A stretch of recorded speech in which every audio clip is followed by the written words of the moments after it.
Rahel, ini kan tadi ikut Mama seminar sejak kecil ya. Iya Om, betul. Saya membayangkan kalau saya jadi pembicara, terus kemudian saya lihat ada anak kecil Iya, ikut iya, ibunya. iya. Mungkin saya bingung ya, Iya. ini kenapa ibu ini ngajak anak-anaknya ke acara orang dewasa. Iya, itu. Tapi ternyata Iya. ada manfaatnya ya. Ada manfaatnya. Kamu juga Iya. mengikuti ya, bisa mengikuti ya. Betul sekali Om. Iya, bahkan dulu kalau saya membayangkan masa kecil saya, seharusnya orang tua ajak anaknya ke playground, taman bermain atau ke tempat les Bukan ya, ke tapi seminar. diajak ke seminar-seminar. Iya. Seperti itu. Tapi justru itu mengubah paradigmamu ya, mengubah mindsetmu dan kemudian membentuk mimpimu yang seperti sekarang ya. Luar biasa Om. Baik, Rahel dengan jurusan pendidikan yang Rahel pilih sendiri ya, jadi tidak ada yang memaksa ini ya. Sama sekali tidak ada Om. Baik, Rahel sebenarnya ingin jadi apa? Atau berkarir di bidang apa nantinya nih? Jadi saya merasa sekarang saya lagi dalam pencarian identitas saya mau kemana? Karena saya senang menekuni public speaking, Om Andi. Dari umur 17 tahun senang sekali saya belajar tentang public speaking sampai saya dapat kesempatan untuk bisa menjadi bersiaran di RRI di setiap hari Sabtu di program Kita Setara. Wow. Itu adalah satu kesempatan yang oke saya ambil gitu ya, dan saya penulis maksudnya mencoba untuk membuat tulisan dari mulai artikel. Sekarang ada beberapa artikel yang alhamdulillahnya sudah terbit, dan kemudian nah ini kalau dibilang cita-cita atau impian, saya pengen menyuarakan tentang hak-hak disabilitas ya Om. Apa hak-hak disabilitas ini? Ini terutama lebih kepada disabilitas intelektual Om. Oke. Karena saya merasa saya banyak menemukan Om, entah itu dimanapun yang saya berada, saya pernah menemukan beberapa kaum disabilitas intelektual atau mungkin ada juga yang slow learner. Nah, kenapa saya kok berfokus sama anak-anak yang seperti ini sedangkan di luar dari kondisi saya kan gitu.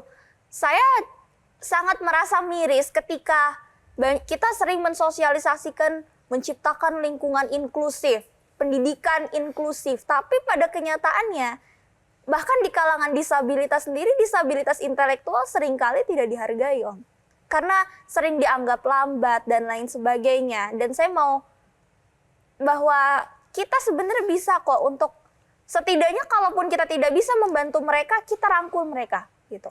Baik, tapi harus ada kesadaran juga dari teman-teman disabilitas untuk memperjuangkan hak-hak mereka ya. Betul Om. Dan nah, itu yang iya. Itu yang saya lakukan juga di konten-konten saya juga gitu. Nah, kalau bicara konten-konten ini kan Rahel salah satu konten creator ya yang juga dikenal di media sosial. Kalau boleh tahu akunnya atau platformnya? Aduh, saya bikin konten itu di beberapa platform Om.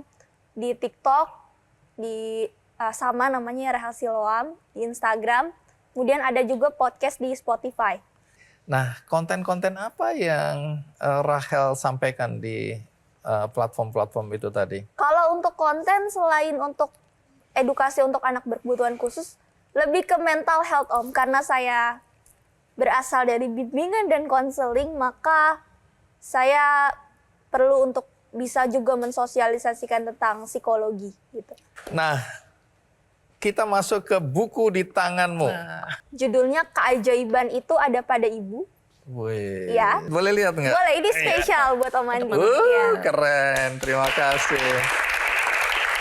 Keajaiban itu ada pada ibu. Ya. Terus ada tagline-nya, panduan orang tua, guru, dan pendamping dalam membimbing anak kebutuhan khusus. Yes. Jadi, bisa untuk siapapun sebetulnya. Bisa untuk siapapun juga, tapi lebih spesifik. Sasarannya, iya. Oke.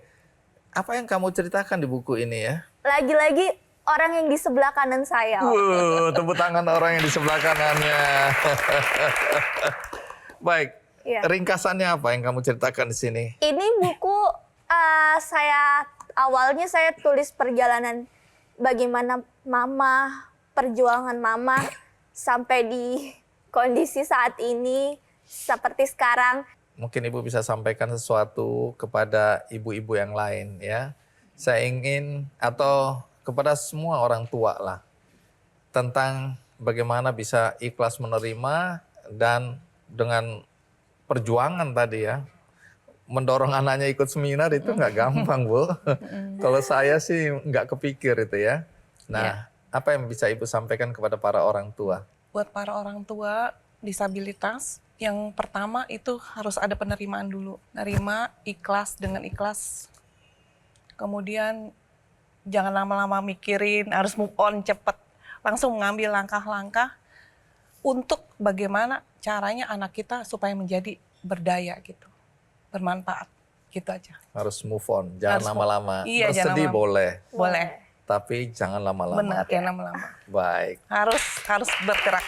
harus terus bergerak Iya. ya. Nah, kalau Rahel sampaikan apakah itu kepada orang tua, Iya. masyarakat, kepada teman-teman sesama disabilitas, terserah Rahel mau sampaikan apa untuk memberikan semangat bagi mereka semua. Mungkin saya pertama menyampaikan dulu kepada teman-teman kita yang disabilitas bahwa cari keunikan kamu apa, kelebihan kamu apa.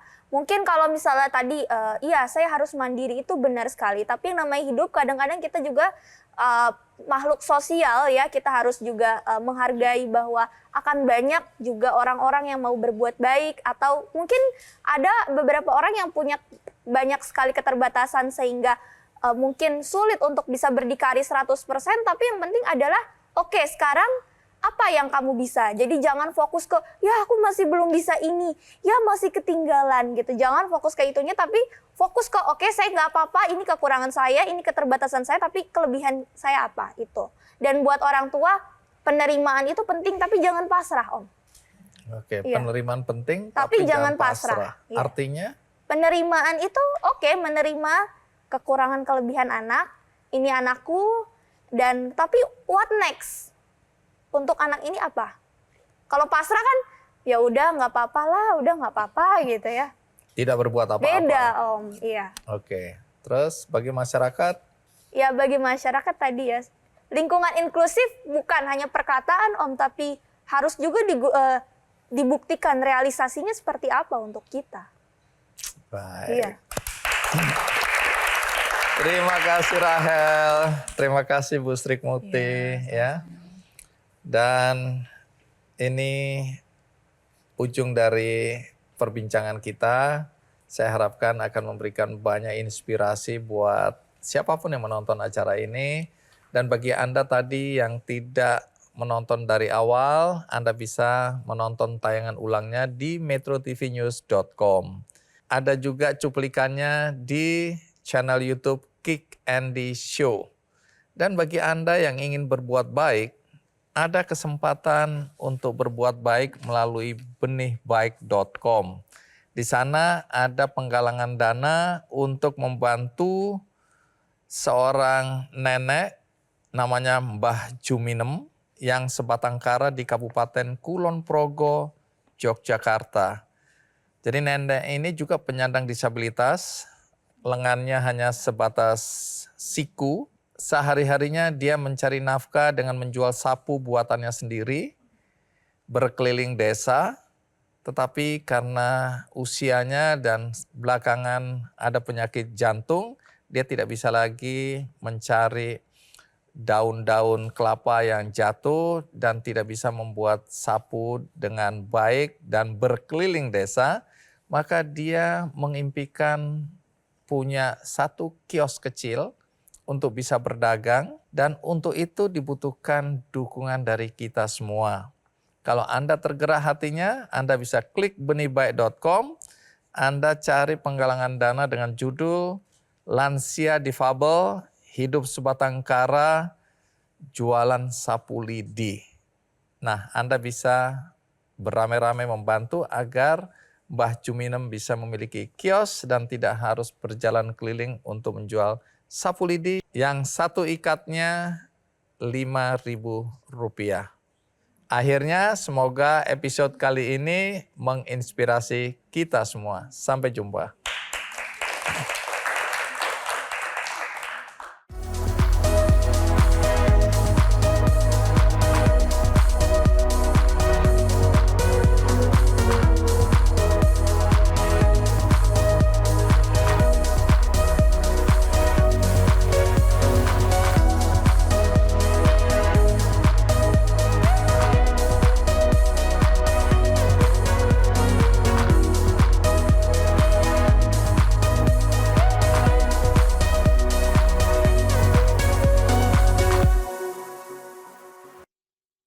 Jelajahi cara baru mendapatkan informasi. Download Metro TV Extend sekarang.